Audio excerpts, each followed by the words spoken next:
if they go with. Okay. All right.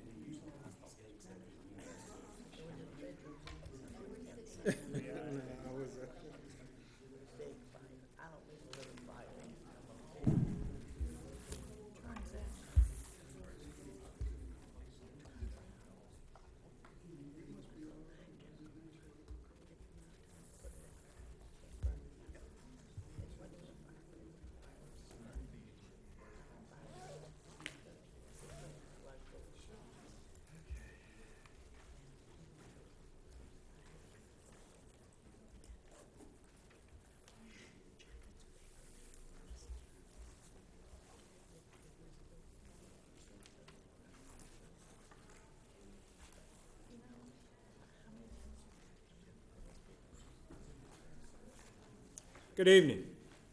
I would like to welcome everyone to the Henry County Advisory Board meeting for Thursday, November 14th, 2019.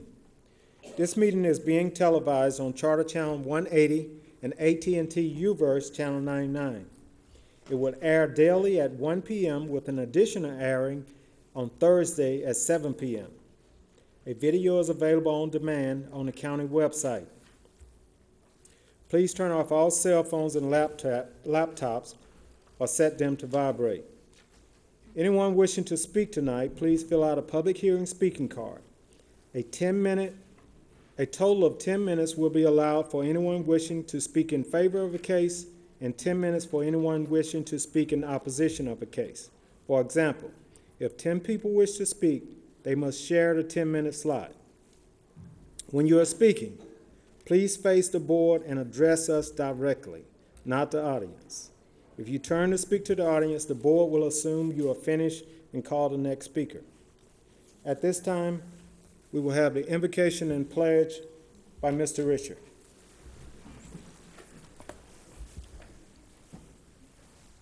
Our Father in heaven, please grant the wisdom and knowledge to this board to support our citizens and the officials of this great county.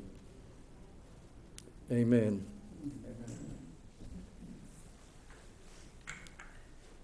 I pledge allegiance to the flag of the United States of America and to the republic for which it stands, one nation, under God, indivisible, with liberty and justice for all. This meeting is now called to order. Do I have a motion to accept the agenda? I'll make a motion to accept. A second. I have a motion and a second. All in favor? Motion carries. Do I have a motion to accept the approval of the September 12th, 2019 minutes? Motion to accept.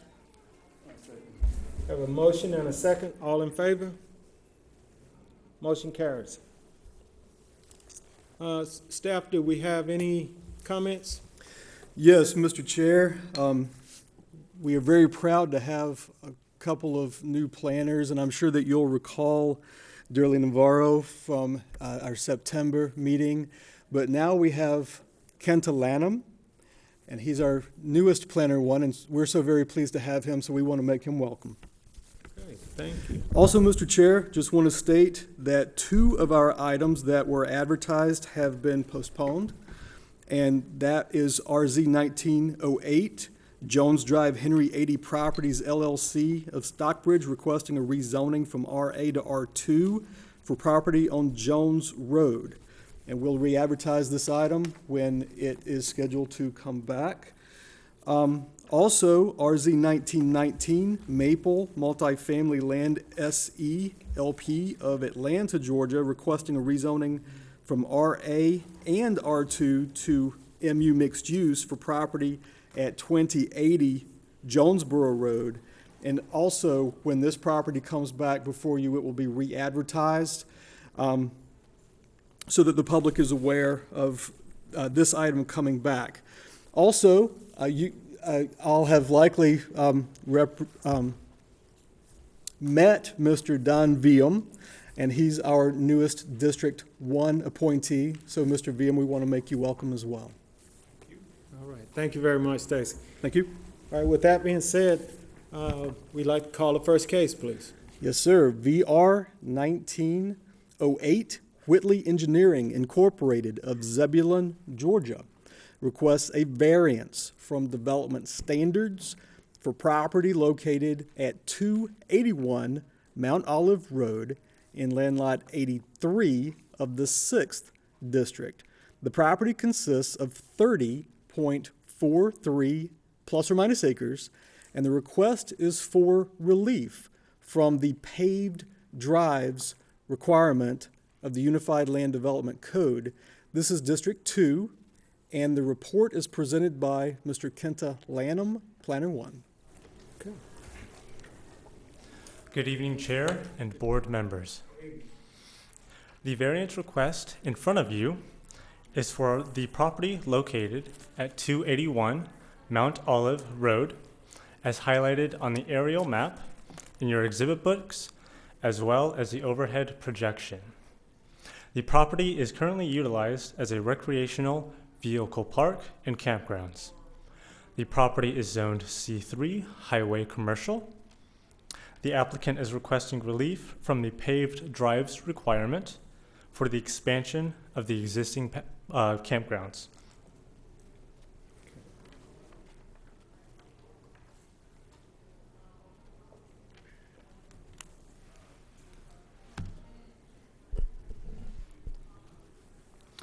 This is the survey that was submitted with the application.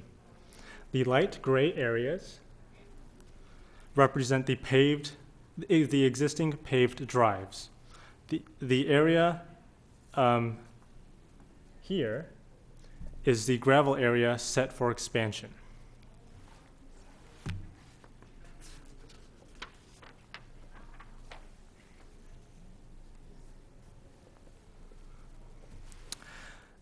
This is the conceptual site plan that was submitted by the applicant. The black area represents the existing paved drives, which was also represented by the light gray areas in the survey.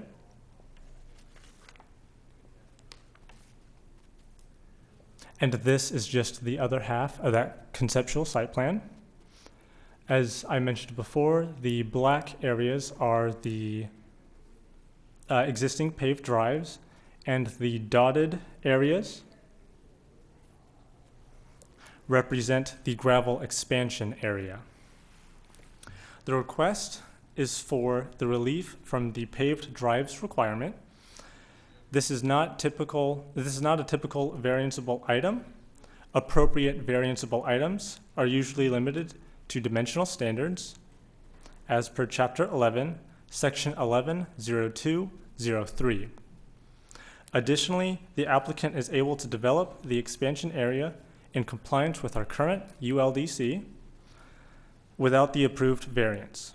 Given this information, staff would recommend denial for the variance request. And I would be happy to answer any questions you may have. Okay. Does the board have questions for staff? Yes, I do. Okay, Mr. Bishop.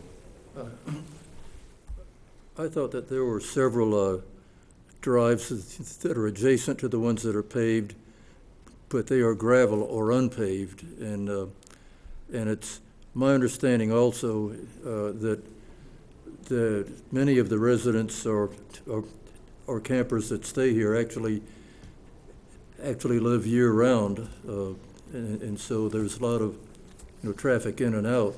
I would think. I was wondering if you had any concept or idea about the volume of traffic that comes in and out on a daily basis. I do not have that information, but I believe the applicant would be able to answer that question. Okay, thank you. Okay. Any additional questions for staff?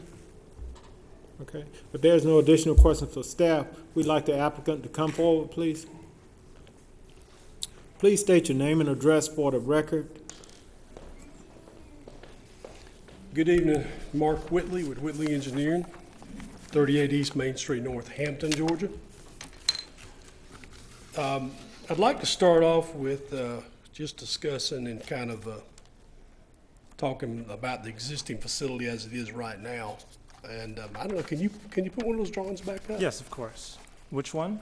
It's the one that pretty much shows the park and the paved areas. Kind of, I think it was the first or second one. That'll work there. The facility itself is about 30 acres. The area that we're actually looking at expanding is about 4 acres in the very back. So to get back there, you've got to come through the entranceway, go through the existing park, and then get to the 4 acres in the back for the new section.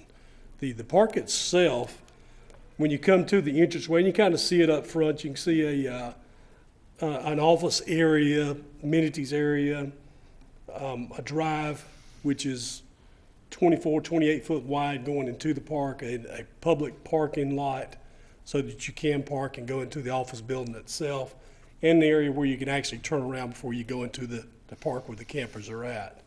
Once you get into the park itself, it's kind of laid out like a one-way, each one of these streets, because the parking spaces are angled, makes it easier for the campers to get in, and the drive is somewhere around 8 to 10 feet paved in those areas. One quick second. Yes, sir. Will you put the other chart back up and kind of point that out on the map so that I understand exactly what you're speaking of, the one Okay. where it's actually paved in the area you're speaking of?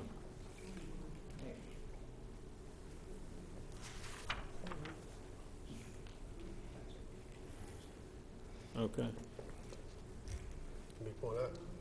How did I do this? Okay. Here we Yeah. go. Okay, so coming in the entranceway here off of Mount Olive, and of course, this runs up to Jodico Road right close to I-75. I-75 is pretty much running parallel to the park itself right over in this area. There's a wooded area that separates it from I-75. So when you come in the park itself, there's a public parking lot to the right. There's an aisle that you can pull over so that you can temporarily get out of the way so you go into the office. And then there's a full-size drive coming through here, so you can loop right here.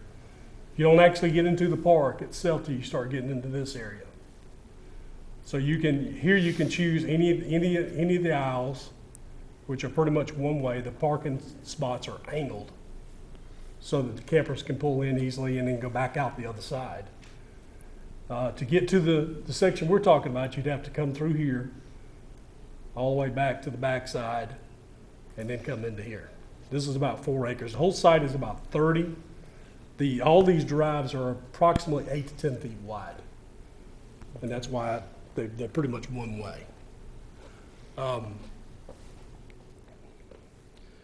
What we were trying to achieve through the variance was to try to stay consistent with the park as it is right now.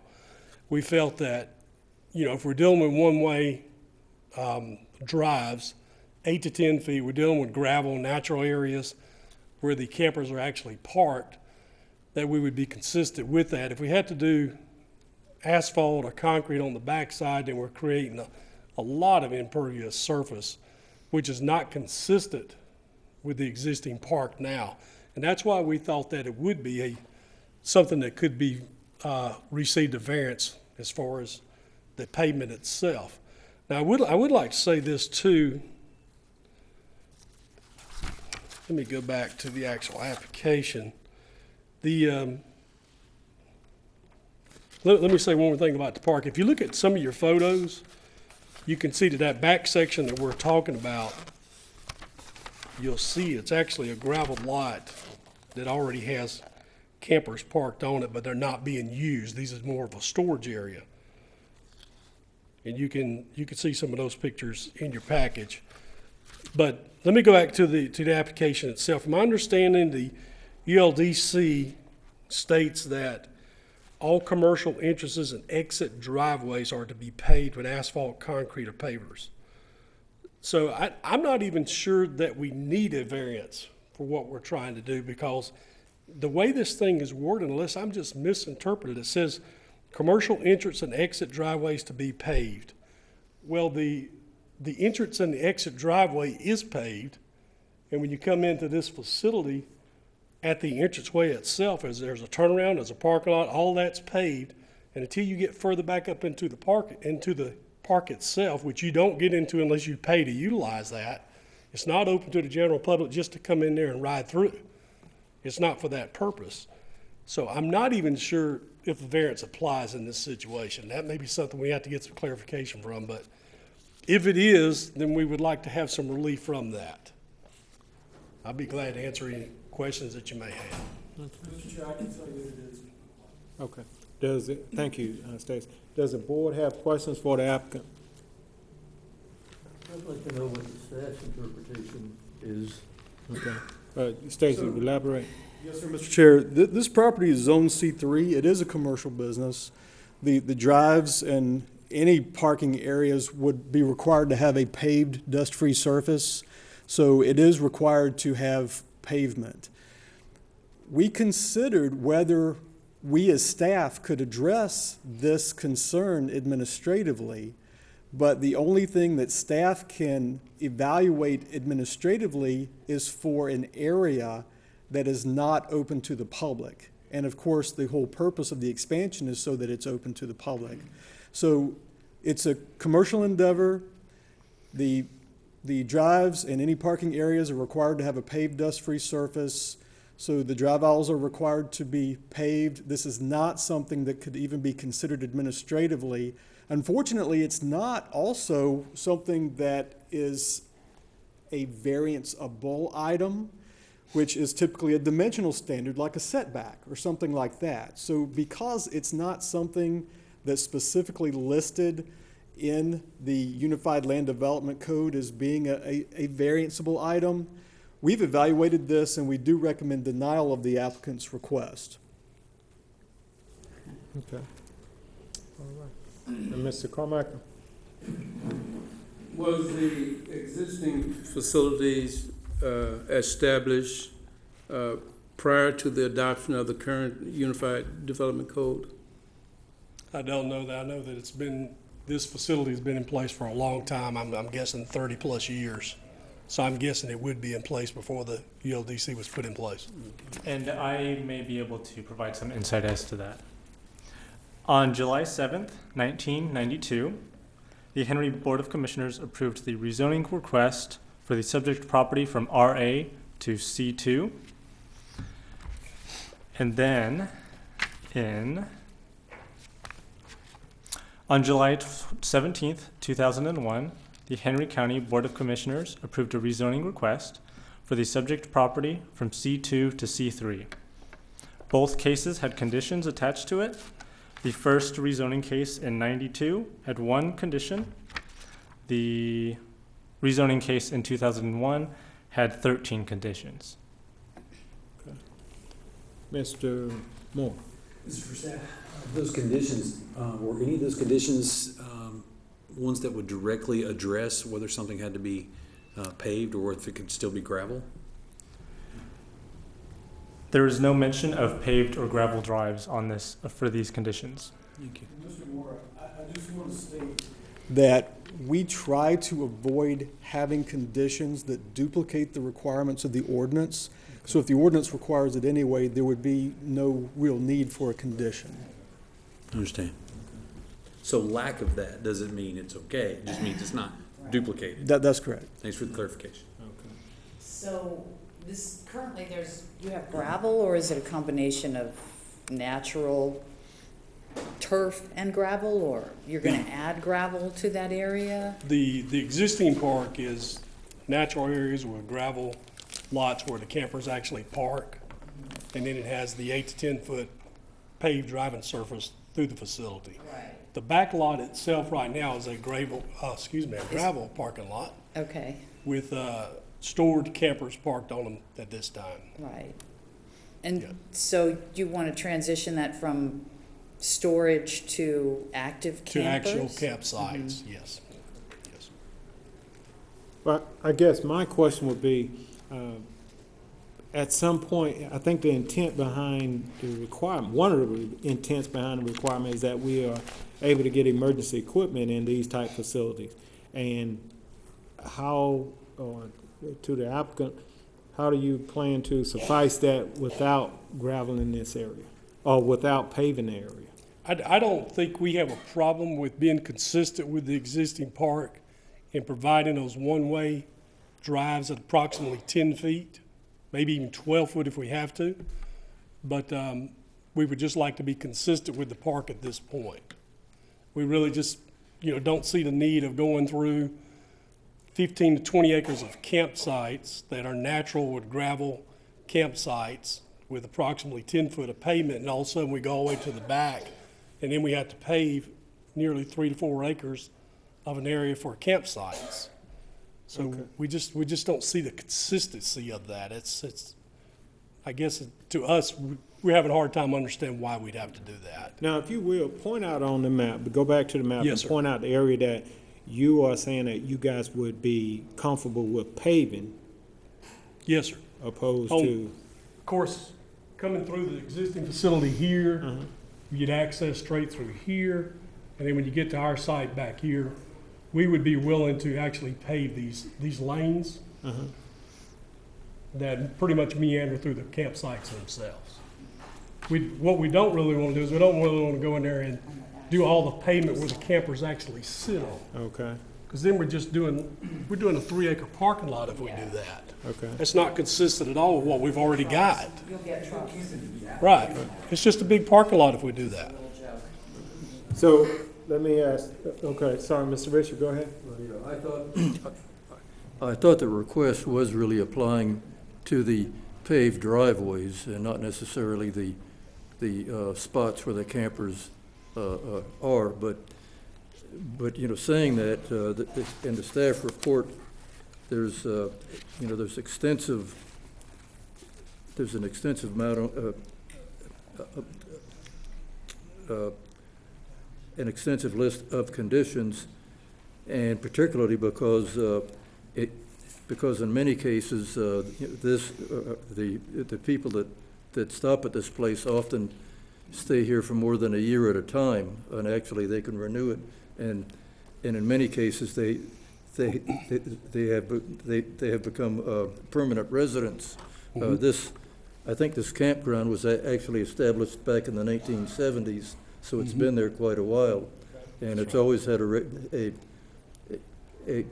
reputation of being a year-round place to live for many people, and and therefore one concern would be the amount of dust or dirt from runoff, and what kind of conditions that would create for year-round residents. I think that ought to be something to consider. Mr. Moore.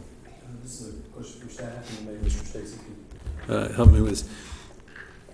So, the parts where you drive in between the lots, you guys are planning on paving that. The spots where the campers actually pull onto, you're giving them plenty of paved access in and out of the space, but once they park, they're on either gravel or dirt or something, natural land. Yeah, that's So when people go correct. camping, they don't want to Got it. camp in a parking lot, they want to camp in natural land. Right. So, Mr. Stacy, is it the staff's understanding or that y'all want the spaces in between the lanes paved as well? Is that correct? It was my understanding that the applicant's request was to have relief from the requirement for the paved drive aisles. So that everybody's on the same page. The driveways you're going to pave, the spots in between the driveways, you want to leave natural. Is that correct? If the interpretation is that really to be able to meet the code, would to be able to provide just the paved driveways, but the other areas we don't have to, as long as we can limit those drives to single one-way drives instead of 24 foot, let's go half of that. 10 foot or so. So we're not doing two-way traffic, because we're not trying to do two-way traffic. To me, it sounds like there's been a miscommunication. It could Y'all be, don't, maybe a y'all are just saying we don't want to misinterpretation pave on the my whole part. place. Well, there we go. So I mean, if staff's okay with that, then we could agree to that. Now, I mean, is your recommendation the same if they're driveways? Well, paved? we don't have an objection to the applicant paving those drive aisles, certainly. we don't have an objection to paving over the entire lots, because as you said, no one wants to go to a campground and camp out in a parking lot. Right. And indeed, the existing conditions state that there will be a fire ring and other features that are appropriate for an RV campground. The issue that we would have to have 8-foot drive aisles is that the ordinance, the supplemental standards in the ULDC for recreational vehicle parks require an internal street width of 28 feet from edge to edge. Is that asking for a two-way street? Would It a doesn't one-way- specify, but one-way it would street certainly still allow need for to meet two-way that? traffic, Yeah. yes. That Now- may be more of an issue than the actual payment is the width that we're talking about. When we advertised this item, we advertised it as a variance from development standards for this purpose. Okay. So if this board wants to address something other than the simple relief from having paved drive aisles, you may certainly do so. All right, thank you, Stacy. I Thanks, Stacy. think we're clear in terms of where we are with this now. So at this point, does the board have any additional questions for the applicant? I have one for staff. Okay. And I know we were talking about RVs here, but in the situation, if this was gonna be like for a truck parking situation, like 18-wheelers, would that whole area have to be paved or just the aisles? The whole area. So if we put a motion forward that says that they're only gonna pave the aisles, would that create any problems for us later on? No, sir. Okay. All right. Any additional questions for the applicant? If not, Mr. Richard. Okay, let me just get one thing, straight if I could.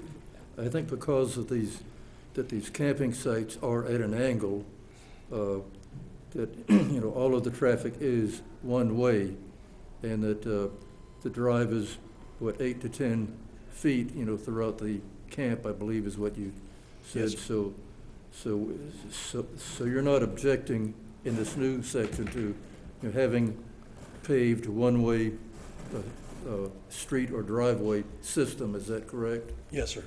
We would be okay with that. Okay. 10 foot set. 10 feet. Do we have a mic open now? Is that? Do you need this, No, I keep hearing it. I know, well, yeah, mine is definitely on. Okay. All right. Yeah. Mr. Vim. As far as for fire safety on those, would a 8 to 10 foot lane be able to accommodate the fire department appropriately? And Mr. Beam, I can tell you that I am not qualified to speak on behalf of the fire department, and perhaps the applicant could help me, but it's typical for the fire department to require 20 feet Okay. to accommodate the fire trucks. Okay. I'm Okay. not Well- sure on well- this type of facility. Right. Well, what we'll do is, let's move forward at this point. Do we have any additional questions for the applicant? Okay, if not, Thank you, we'd sir. like to call, you may be seated, sir. Okay.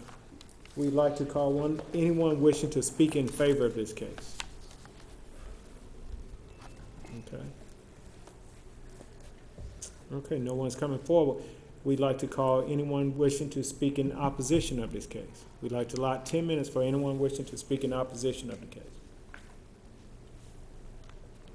Okay. Does the board have additional questions for the applicant? Well, no, not questions, but just comments. And I'm not sure if we addressed Mr. Rischer's concern about the residual dust or, Yes. so maybe we do need to Okay. have Will him you come come back back up. forward, But sir? So this area is really secluded. This is not really bothering anybody. I want to be able to work, I mean, I want to give you what you want. It doesn't make any sense to me to say no and require you to pave that whole thing. Obviously, I think probably everyone agrees with that. I think the question is going to be how wide that lane has to be in terms of access, emergency access. And then, I mean, you have some gravel natural areas now. In the summer when it's dry, is there a lot of blow up of dust and gravel can be dusty? Is that an issue? Is that going to be an issue? Personally, I don't think it's an issue because the areas that's going to be gravelled is not areas that you're driving 10, 15, 20, 25 miles an hour. It's an area that you slow down, you back in, you stop and park. I don't see that being a problem, but I would also like to indicate that on our campsites, we are proposing between each campsite a 4-foot landscape area. So in between those gravel areas, we'll be putting in sod, some trees occasionally in those areas too. So it will not be all gravel, that lot. That does help. We keep learning as we go. Does that answer your question, Mr. Risher? Does that help you? Are you still concerned about that? Yes, my concern was that they would be extending all these driveways with gravel. I see. And then there, but as I understand, all the driveways in the new section would be paved just like they are in most of the old section or the current section. Correct. Well, yeah, one question I have for you, being that you're requesting a variance or asking for a variance, do you have a problem with maxing out at a minimum of 10 feet driveway throughout those areas that we spoke of in the past? I think 10 feet will be fine. Is that going to be enough, though, for emergency access? If you say the minimum is 20, what the fire department typically would ask for or require, is sort of a... But to maintain consistency with that's what true. they have, you're able to get, I would think as of now, we are able to get fire units in there with the 10 feet, and you have turnaround areas within there. Is that correct? What I would recommend is that any motion for approval would include language to be very specific. So for example, the language may be, if it's the pleasure of the board to approve, that for 2-lane traffic, that the minimum width of these drive aisles would be 28 feet.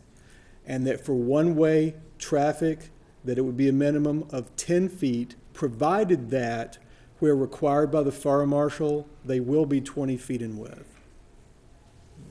If the fire marshal requires that. Otherwise, for one way, it would be Gotcha. 10. Are you okay with that? Yeah, I understand that. If the Okay. we'd have to work it out with the fire marshal. Okay. If you could possibly word it that, just in case fire marshal says they're okay with the 10 or 12 feet instead of the 20 feet that we obviously meet their standards or whatever they require. Okay. Does the Okay. board have any additional questions for the applicant? Okay. If not, you may be seated, sir. Thank you. Does the board have any additional questions for staff? Okay, if not, call the case. VR 1908, Whitley Engineering Incorporated of Zebulon, Georgia, requests a variance from development standards for property located at 281 Mount Olive Road in land lot 83 of the 6th District. The property consists of 30.43 plus or minus acres, and the request is for relief from the paved drive requirement, and this is District 2, and the report was presented by Mr. Kenta Lanham, Planner 1. Okay. We have heard the case. Do we have a motion? I do. Mr. Chairman, I would like to recommend that the board rejects staff recommendation of denial and instead approves this request with the following conditions. That if this does in fact become a 2-lane road, 2-lane, that you would have a minimum 28 feet width. And if we're looking at one-way, minimum 10 foot.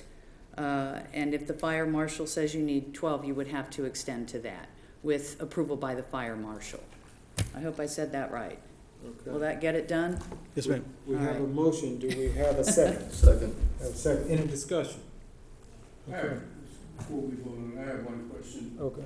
Should we also include in that the stipulations made by the commissioners on July 17th 2001 would be included in those requirements. I think we're voting on a variance, so those stipulations are within the requirements. If I'm, Yeah, they're already. right, they're in Okay. there, and he has to meet those requirements. Okay. But we are allowing a variance. Probably already has. Yes.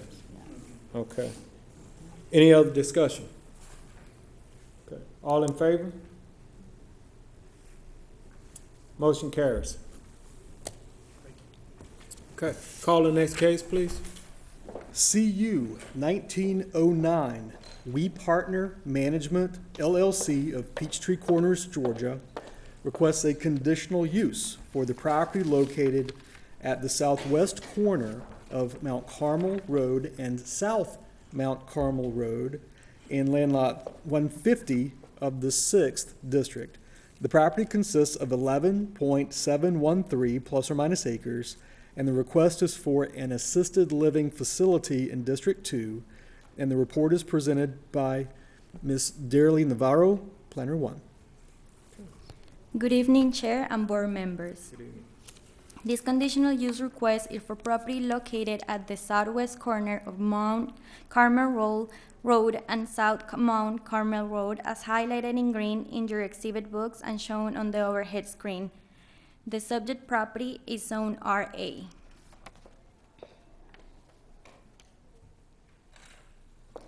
The conditional use request is to develop an assisted living facility with a total of 199 units, which provide senior adults multiple levels of care and assistance.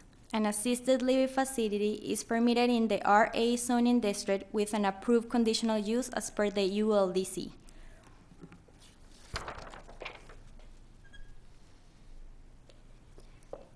Staff has reviewed the applicant's request and recommends approval with 5 conditions shown on the overhead screen.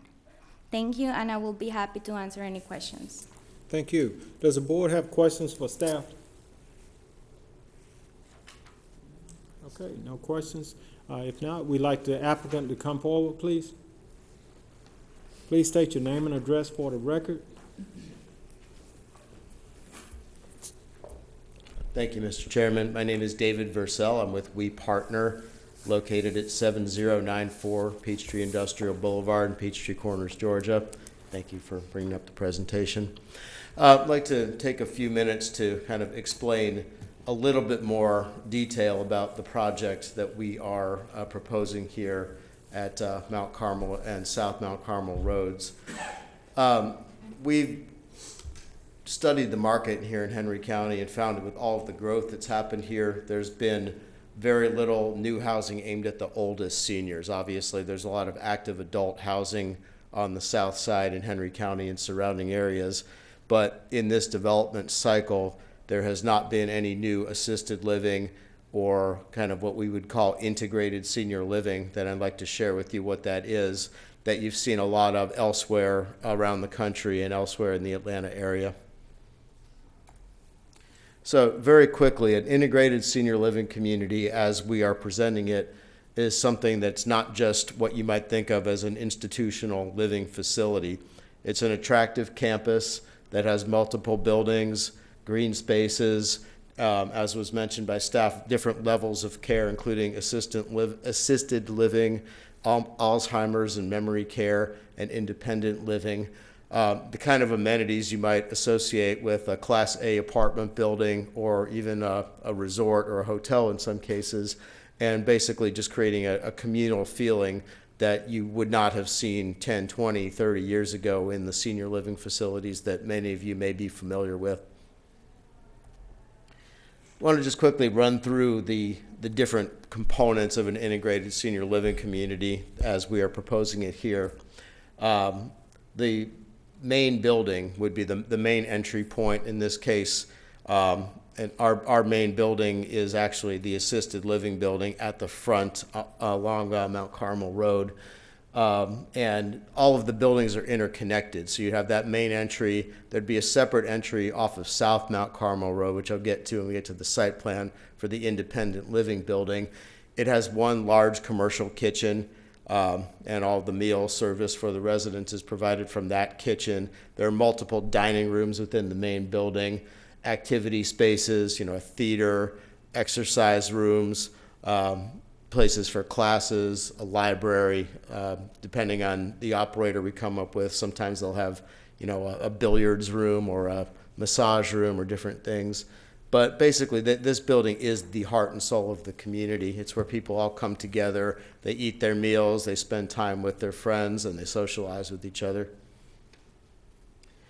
The outdoor spaces, as we mentioned, are designed to be very attractive and welcoming. There are multiple courtyards around the property, as well as a park space that you'll see in the site plan. And each of the different components has its own dedicated courtyard. That's particularly important for the memory care facility because the people in that facility typically have advanced dementia or Alzheimer's, and they need to have an outdoor space where they can actually get out of the building, but it has to be gate controlled so they cannot wander off, because that is a frequent concern in properties like that. And you don't see it so much in the sample images we're showing here, but typically you like to have shaded spaces, gazebos, sitting areas, etc., where the residents can be outdoors even in warmer weather. Just a couple of images that I wanted to show you here. These are from a project called Arbor Terrace at Burnt Hickory in Marietta, Georgia. I'm showing these because we are working on a similar community with the same developer of this property, Hollander Senior Living, also out of Marietta, and they have expressed a strong interest in being our partner on this. So we're aiming to have this kind of development, this kind of finish. The high-end dining room, as I said, looks like a resort hotel, and the theater space that has the comfortable seating and shows movies and other programs. The common areas within the main building are comfortable areas where people can just sit and quietly or read. Typically would have a fireplace. We would plan on doing that with a library and other things that you feel like you're in a nice living room or the lobby of a luxury hotel. So the plan, as I mentioned, and what you had seen in the package was a line drawing of this. This is a little bit more detail about what we're proposing. As I said, it's one main building divided into 3 separate components. Along Mount Carmel Road at, if I can do this. Yeah. Along here, Mount Carmel Road, you would see just a narrow bit of a 2-story building right at the corner where the letter B is on the diagram. The assisted living facility would be a 2-story building. The memory care unit is always 1 story. You don't want to have any elevators or stairs for the individuals living in that wing of the building. So from the frontage of it along Mount Carmel Road and South Mount Carmel Road, it's a relatively low building. The independent living wing at the back of the site would be a 3-level building, but as you can see, it's set a couple of 100 feet back from the road, and the site actually slopes gently downward from the streets down to the back of the site. So it would not stand out as being a particularly imposing building because it's set way back, and the roof line is really only about 1.5 to 2 stories above street level. The total unit count, as was stated, is 199. Be 50 units of assisted living, 30 units of memory care, and 119 independent living units. And as I said, every one of the units will have access to outdoor spaces. Just want to do a quick walk through what these buildings actually look like and the units look like. Independent living is essentially a senior apartment. For all intents and purposes, it looks like any other active adult apartment that you might see. It's usually a 1 or 2 bedroom unit that has a kitchen, a living room, and a full kitchen, I should say, which is in contrast to assisted living, which does not have a full kitchen. The typical age of residents of these unit types is in the early 80s, so the average age is about 82. So that's the population you're serving. You're still active, still able to take care of most of the things they need in life, but just want to have a low maintenance lifestyle and not have to worry about meals, not have to worry about taking care of a house, and not have to worry about driving places to have a social life or activities with friends. The assisted living component, these are more like a hotel suite, I would say, than an independent living apartment. There is a small kitchenette, but not a full kitchen. There would not be a stove in an assisted living unit. These are usually residents who are typically a little older, late 80s into their 90s, who need assistance every day with bathing and dressing and medications. And so it's a little bit smaller of a unit and a little bit less like a true apartment. And the final component is the memory care. These essentially are small, one-room spaces, and no kitchen or anything, because again, you have people living in these facilities who have Alzheimer's or dementia. They typically have their doors open at all times, if they have doors at all, so staff can come and go and frequently check on the residents of these units. In the memory care unit, most of the space is common space. So you have these small private sleeping areas, and then the residents spend most of their time out in the common spaces. We obviously have spent a lot of time thinking about this. We've met with staff, met with Commissioner Clemens in District 2 and talked through this concept. And we've heard some concerns about the project. One is that we understand that within the assisted living definition in Henry County, it is possible to have a drug or substance abuse treatment facility. We are more than willing to accept a condition that prevents us from doing that. We do not want to do that. That is not our intent. This is not a bait and switch. And should the ZAB wish to impose such a condition, we'd be very willing to embrace it. Another concern we've heard about is traffic. And if I can go back to the site plan here for a second. We're aware that this series of intersections here, where South Mount Carmel Road comes in and North Mount Carmel Road comes in over here, can be tricky. It can get congested. We are aware that there is a plan that the Henry County DOT has put forth that would realign the streets.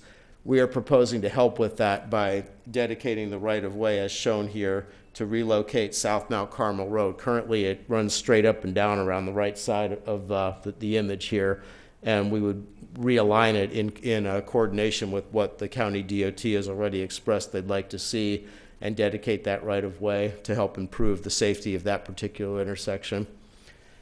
Back to traffic. We did, although staff did not require it, we did commission a traffic impact study. We hired NV5 Calyx Engineering to do that for us. And we did present that traffic study to staff, so can certainly talk through that. But you can see that the study concluded that the nature of this facility with residents who do not work, many of them don't even own vehicles, and it generates very little in the way of peak hour traffic, fewer than 20 trips per hour beyond what's projected based on growth in the area, according to our traffic consultant.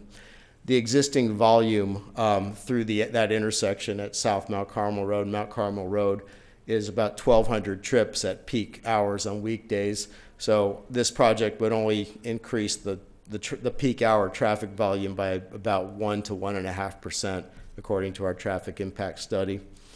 Also, I'd like to highlight, in addition to the things I mentioned already about the high quality housing and filling a market need, is that this does create a decent amount of jobs in the healthcare field and the personal care field, and tax revenue to Henry County, and no school impacts because all the residents here will be well past having school-age children, and children can't even live here anyway.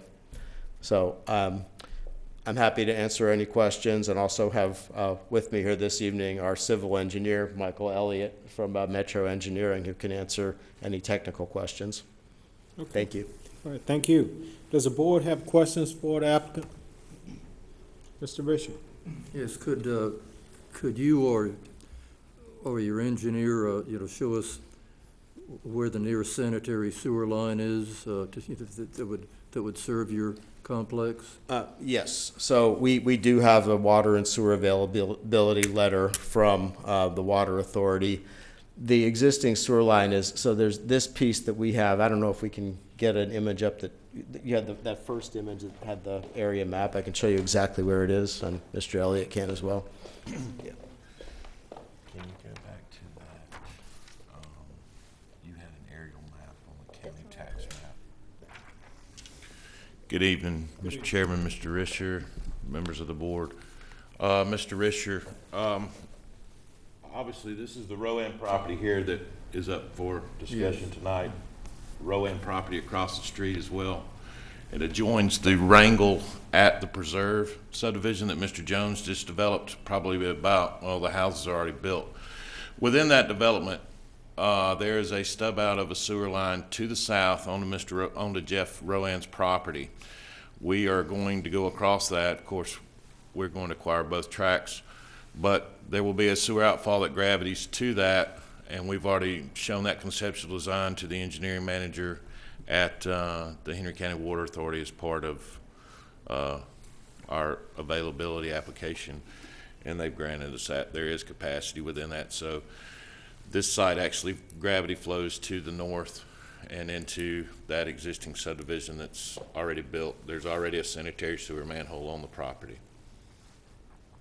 Okay, thank you. So it is close by or at the property, so that's About 1,000 that's feet, good to yes, know. sir. Mm-hmm.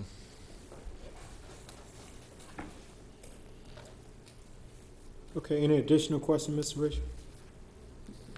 Not right now. Okay. Mr. Brown? Yes, on your independent living, you said there would not be any children allowed to stay there at all. That's going to be part of the covenants of the compound. That's correct. No one under the age of 55 would be permitted to reside in those units. Okay. And on your memory, Kate, persons that you have there, I noticed that you said the doors would be open to their rooms, or they would be, at some point in time, they could be closed or something? Yeah, they have doors. I'm just sort of explaining how it works. So the assisted living and memory care components are licensed by the state of Georgia. You cannot operate such a facility without a license, and prior to obtaining a license, there would be a thorough inspection done by the State Department of Community Affairs in order to grant those licenses. The memory care unit is locked and secured 24 hours a day, and the reason that the residents' doors are typically left open is for their own safety, so they can be monitored by staff. Okay, when you say the buildings are going to be interconnected, Yes.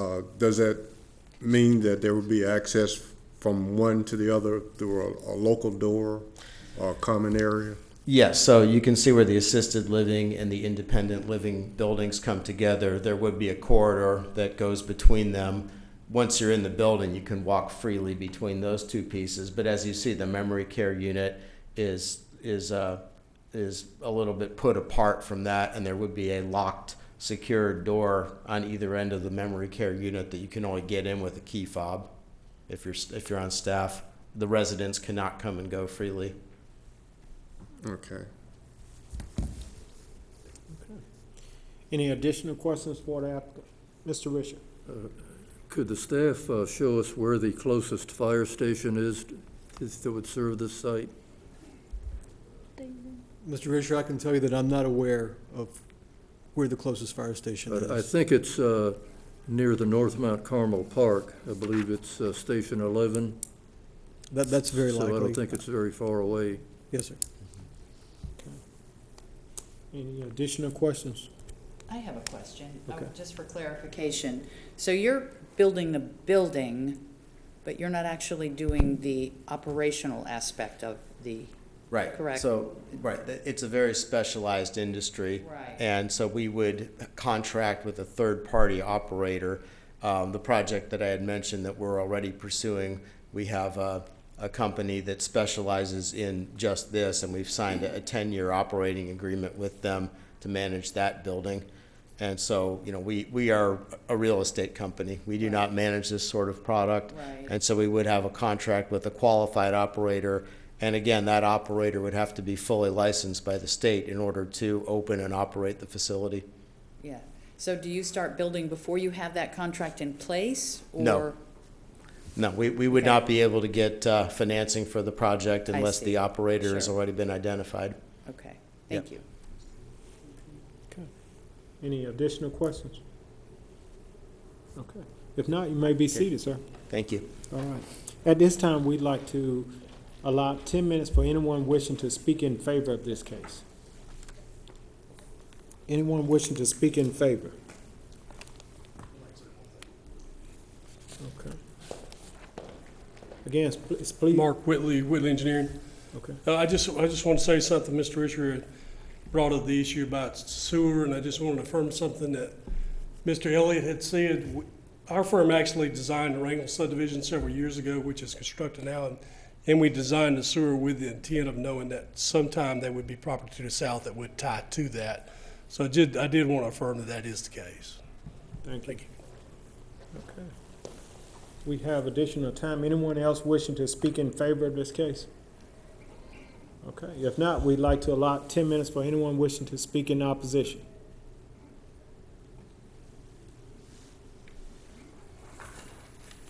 Please state your name and address for the record. My name is Mary Coffin. I live at 135 South Mount Carmel Road. And I can see my property from right here. I can see that property from my front porch. I have questions if this is going to be considered conditional use. What happens later on if this is not going to work as a conditional use situation? Typically, conditional use, I thought there was something already there, and for this particular time frame, it would be used for that purpose, and then later on, if it changed, it would have to go back and be considered again. That's a question. I've been there over 27 years, and it's a very quiet country community. However, with the development of just houses around there, I have to be real careful when I cut my grass because I have no curbs, no sidewalks. I'm at the road when I cut the right-of-way, and we keep it cut.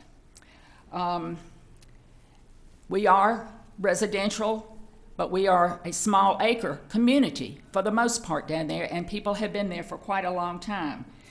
The pictures that we were shown tonight with more than one story looks like just your typical apartment living. There'll be service deliveries coming and going to this place. There'll be 24/7 traffic with staff coming and going. And also, there'll be outside lighting, and we're very much happy with our quiet, just non-lit street down through there. That was a dirt road when we bought our house or bought our property and built down there. We enjoyed that. On the issue of the traffic survey, we saw those cameras up for 2 days. And let me tell you, we never can leave our driveway that we don't have to wait for 3 or 4 cars and school buses coming through there. Thank you. We have additional time. Anyone else wishing to speak in opposition of this case?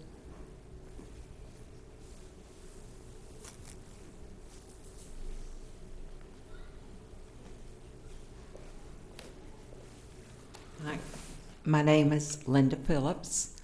I am located at 213 South Mount Carmel Road.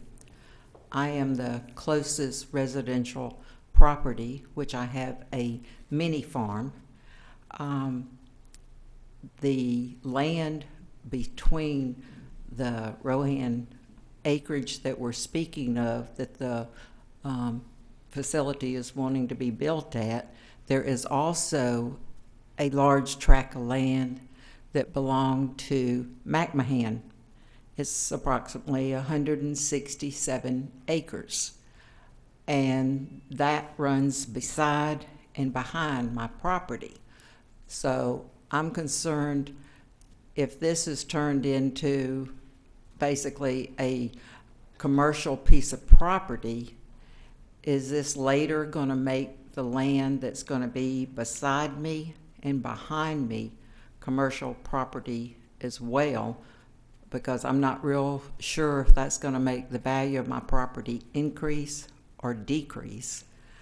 But as she was mentioning right before me, the road when I moved there was a 1-lane dirt road. It has now been paved as a 2-lane paved road. The traffic is horrible. The road is never ran on the speed limit that is indicated there. The trash has gotten ungodly up and down this road. The next thing with this being a assisted living home and the people of that age, I think it's going to be a big nuisance. I mean, with a lot of the emergency vehicles coming in and out, these people expiring or being sick. We already have the fire department that's a noise nuisance that is on North Mount Carmel Road. But the other thing I'm wanting to know is if this is going to be water that is going to be ran from Mount Carmel Road on down South Mount Carmel Road. You know, just a lot of little questions, but the main thing is if anyone's aware of what they're going to do with the property that is beside the Rohan property that becomes the McMahon property that is the 167 acres. And then it was also mentioned that the Rohan property across the street on Mount Carmel Road is going to be something, and I would like to know at this time if anyone's aware of what that piece of property is going to be becoming, which would be at the corner of North Mount Carmel and Mount Carmel Road.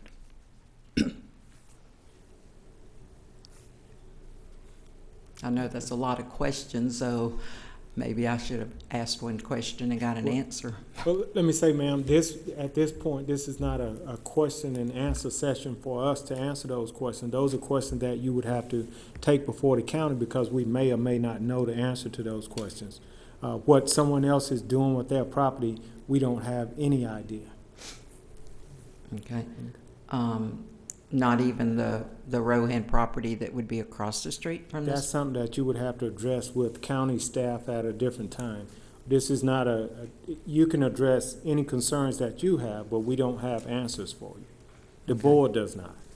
Okay, well, I'm aware that they have put a roundabout that's on Mount Carmel Road and Chambers Road, but does anyone know if they're going to put maybe a traffic light or anything at that location in the near future? Stacy, do you have any knowledge of any of that? And Mr. Chair, I can address as much as you would like me to. I am not aware that there is a plan to replace the roundabout with a traffic light. I don't think that is in the works. No, I'm sorry, maybe you misunderstood the question.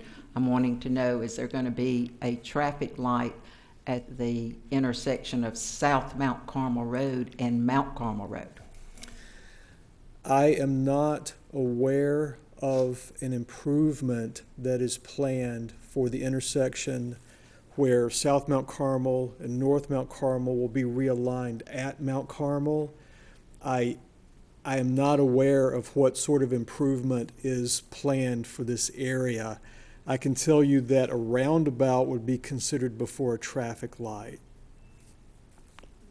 But at this point, I don't know that there is a roundabout that is planned. I'm just not sure for this area.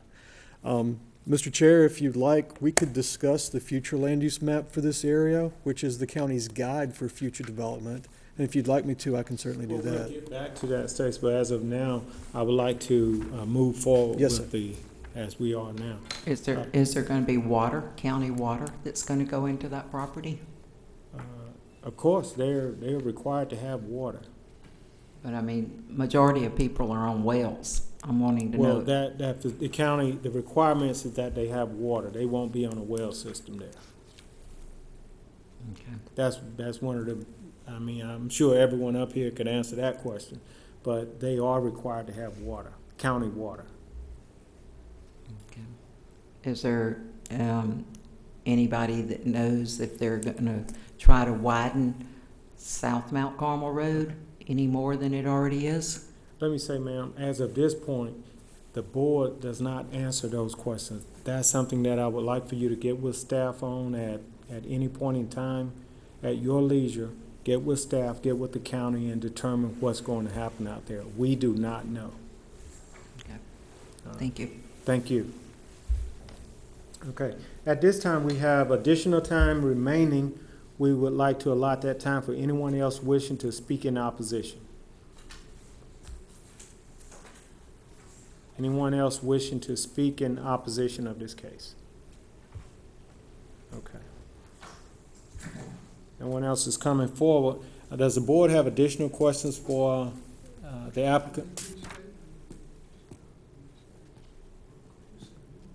Okay. I have one question. Will you come forward, sir? Yes, sir. Okay. You've heard some of the concerns out in that area.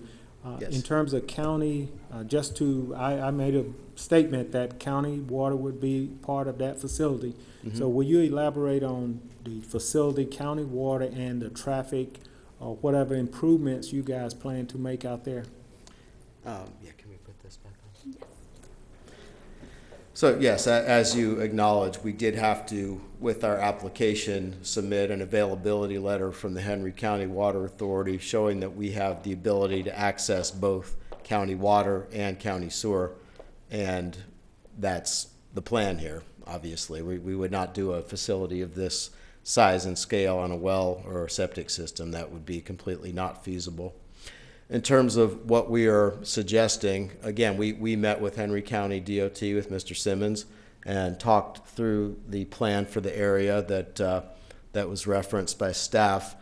And we are offering to contribute the right-of-way as shown here that would allow the existing alignment of South Mount Carmel Road is about here on the right side.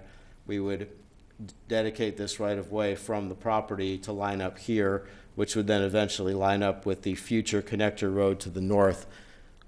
We have no concept of what that intersection might look like because it hasn't been designed. It's just a plan at this point.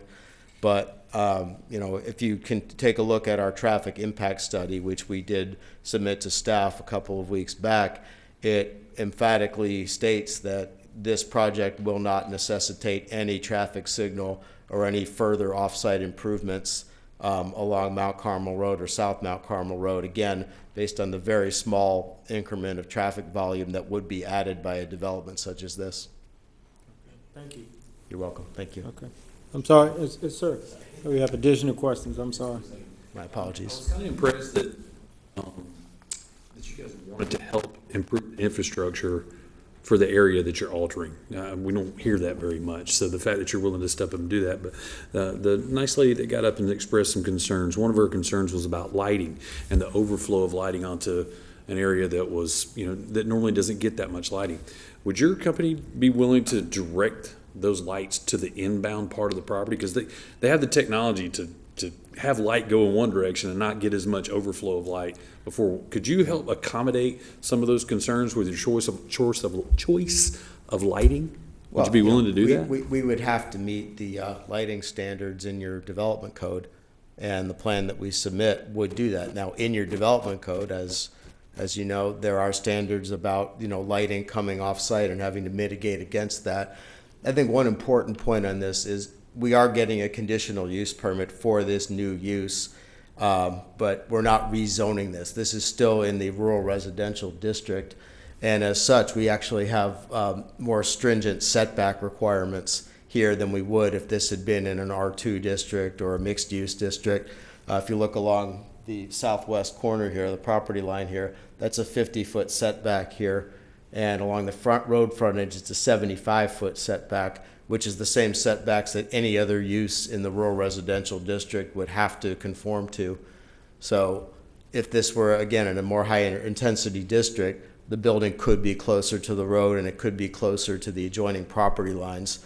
So I'm not prepared to tell you right now that I know exactly the type of light fixture we're using, because we'd have to work with our architect and our operating partner on that. But again, you have these lighting standards in place that we have to conform with in order to get our building permits. Thank you for your answer. Okay, thank you very much. Any additional questions for the applicant? Okay, if not, you may be seated, sir. Thank you. Okay, any additional questions for staff? I do. Okay. Under conditional use, what other potential undesirable uses of this building could happen in the future?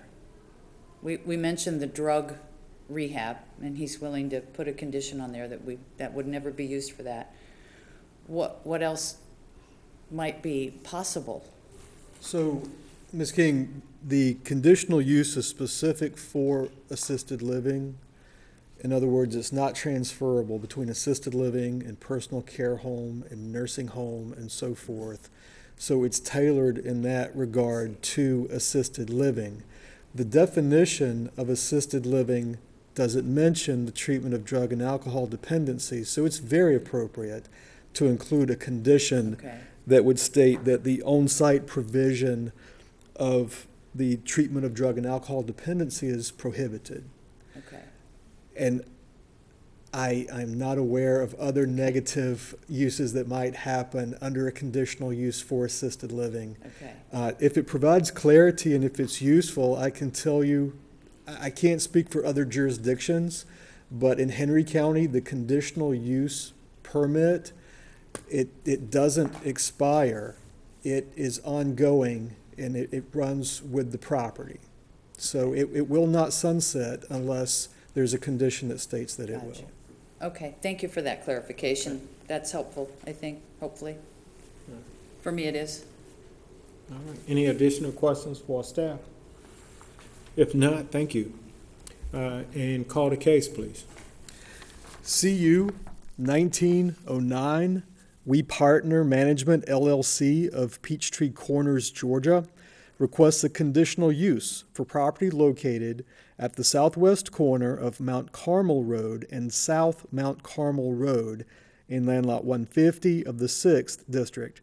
The property consists of 11.713 plus or minus acres, and the request is for an assisted living facility in District 2, and the report was presented by Ms. Darley Navarro, Planner 1.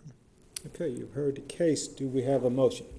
Mr. Chairman, I'd like to make a motion to accept staff recommendation approval of this request with the 5 outlined conditions, with one additional, that this facility would never be used for any type of drug or alcohol treatment, no drug or alcohol rehab. Okay, we have a motion. Do we have a second? Second. All right. Any discussion?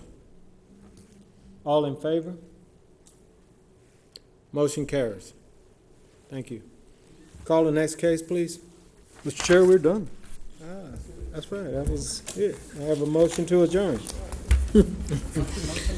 Motion. So be it.